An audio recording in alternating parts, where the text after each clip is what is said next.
నా పట్ల ఉండే భావన ఏదైతే ఉందో అది అది మంచిగా ఉందని నేను భావిస్తూ ఉన్నా. అది చెదిరిపోకుండా ఉన్నట్టుగా నేను భావిస్తాను. అంటే సైద్ధాంతిక పరంగా బీజేపీ మిమ్మల్ని గట్టిగా నమ్మిందని అనుకోవచ్చా ఈ విషయంలో? నాకు తెలిసి దానికి ఉన్న సిద్ధాంతాలు రెండు సిద్ధాంతాలు. ఓకే. ఒకటి, పార్టీ గొప్పగా ఎదగాలి, Yes. పార్టీ ప్రజల ప్రేమను పొంది అధికారం రావాలి. మూడో సూత్రం ఏంటి, అధికారంకి వచ్చిన పార్టీ 4 కాళ్ల పాటు మళ్ళీ పరిపాలించేటువంటి అవకాశం రావాలి. అవకాశం రావాలంటే మంచి ప్రజారంజకమైన పాలన అందించడమే భారతీయ జనతా పార్టీ గారి సంకల్పం, అంతకంటే ఎక్కువ లేదు. ఇలా మోడీ గారు ఉన్నారు. మోడీ గారి సంకల్పం ఏముంది? మోడీ గారి సంకల్పం ఈ దేశాన్ని గొప్పగా అభివృద్ధి పరచాలి, ప్రపంచ చిత్రపటం మీద నేను భారతీయుని చెప్పి గల్లెగరేసుకునే స్థాయికి రావాలి.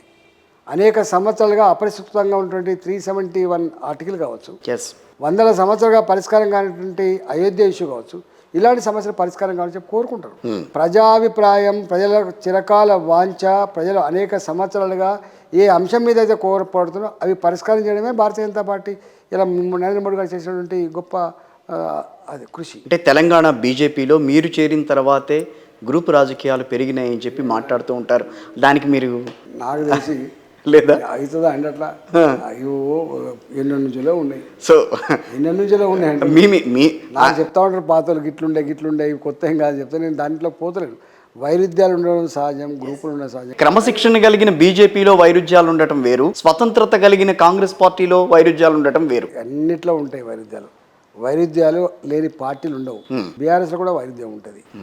ఇలా హరీష్ రావు గారు అన్నారు నేను ఫ్లోరిడా కావాలనుకుంటాడు, కేటీఆర్ అన్నారు నేను ఫ్లోరిడా కావాలనుకుంటాడు, రేపు నేను ముఖ్యమంత్రి కావాలనుకుంటాడు, నేను వారసుని కావాలనుకుంటాడు. వైరుధ్యాలు ఉంటాయి. వైరుధ్యాలు ఎందుకుంటావు? బీఆర్ఎస్ వైరుధ్యాల కంటే బీజేపీలో వైరుధ్యాలు కొంచెం రెండూ చవి చూశారు కదా. అన్నిట్లో వైరుధ్యాలు ఉంటాయి, గుర్తుపెట్టు. ఓకే. వైరుధ్యం లేని ప్రపంచం లేదు, వైరుధ్యం లేని పార్టీ లేదు. వింటుండ్రా? వైరుధ్యం అనేది ఉంటుంది, కానీ అస్తమానం దాని మీద బతికేటువంటి కల్చర్ ఉన్నోడు చెడిపోతాడు. ఎందుకు అసలు బండి సంజయ్ గారికి మీకు మధ్యన వచ్చిన వైరు ఏమిటి? ఏమన్నా అవేం లేవా? తెలియదు మరి. మీకేం అలాంటి ఆలోచన ఏం లేదా? నాకు ఒక వ్యక్తి పట్ల ద్వేషం ఉండదు.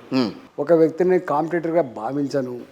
నా శ్రమను నమ్ముకున్నోని, నా శక్తిని నమ్ముకున్నోని, ప్రజలు నమ్ముకున్నాను కాబట్టి నా పని నేను చేసుకుంటూ పోతే తప్ప నాకు ఈయన కాంపిటేటర్ ఆయన కాంపిటేటర్ అనేటువంటి పద్ధతి. కరీంనగర్ విషయంలో కూడా ఇప్పుడు ఎవరి మీద నేను పోస్టులు పెట్టించడం కాదు, ఎవరి గురించి పేపర్లలో వార్త అంటే ఆయన పెట్టించారని మీరు అనుకుంటున్నారా?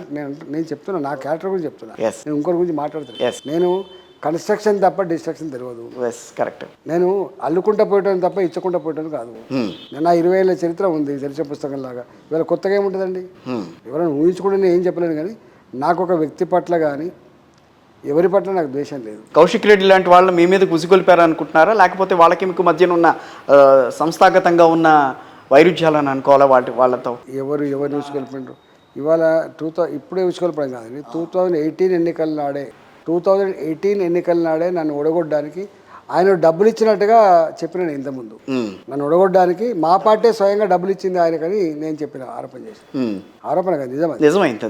ఇప్పుడు ఆ విషయాల గురించి మాట్లాడచ్చా కొంచెం? అవన్నీ కుట్రలు కుతంత్రాలు చిల్లరగా లేచేటువంటి అవన్నీ ఉంటాయి, కానీ అవన్నీ అధిగమించి కూడా పోవడమే కదా రాజకీయాల్లో. కానీ పార్టీ బీజేపీ అనేది బీఆర్ఎస్లో మీకున్న స్టేచర్ని చూసి బీజేపీలోకి తీసుకున్న తర్వాత ఆ మేరకు బీజేపీకి మీరు సహాయం చేయలేదు, బీజేపీ ఎదుగుదలకి మీరు ముందుకు రాలేకపోయారు. చేరికల కమిటీ చైర్మన్ గా తీసుకొచ్చినా కూడా అంటే పార్టీని ముందుకు తీసుకొచ్చే ప్రయత్నం జరగలేదు. బాధ్యత ఇవ్వాలి, బాధ్యతను జరవేస్తున్నప్పుడు అభినందించకపోయినా డిస్టర్బ్ చేయకుండా ఉండాలి. కరెక్ట్. అది రెండో పదం కరెక్ట్ అండి, డిస్టర్బ్ చేయకుండా ఉండాలన్నది. ఇవాళ ఒక్కొక్క అంశం ఉంటుంది. నేషనల్ పార్టీలు ఇవి. నేషనల్ పార్టీలలో ప్రయోజనాలు గమ్మత్ ఉంటాయి. నాకు ఒకటే తెలుసు, నాకు పార్టీ ప్రయోజనం ప్రజల ప్రయోజనం తప్ప నాకు ఇంకో ప్రయోజనం తెలియదు.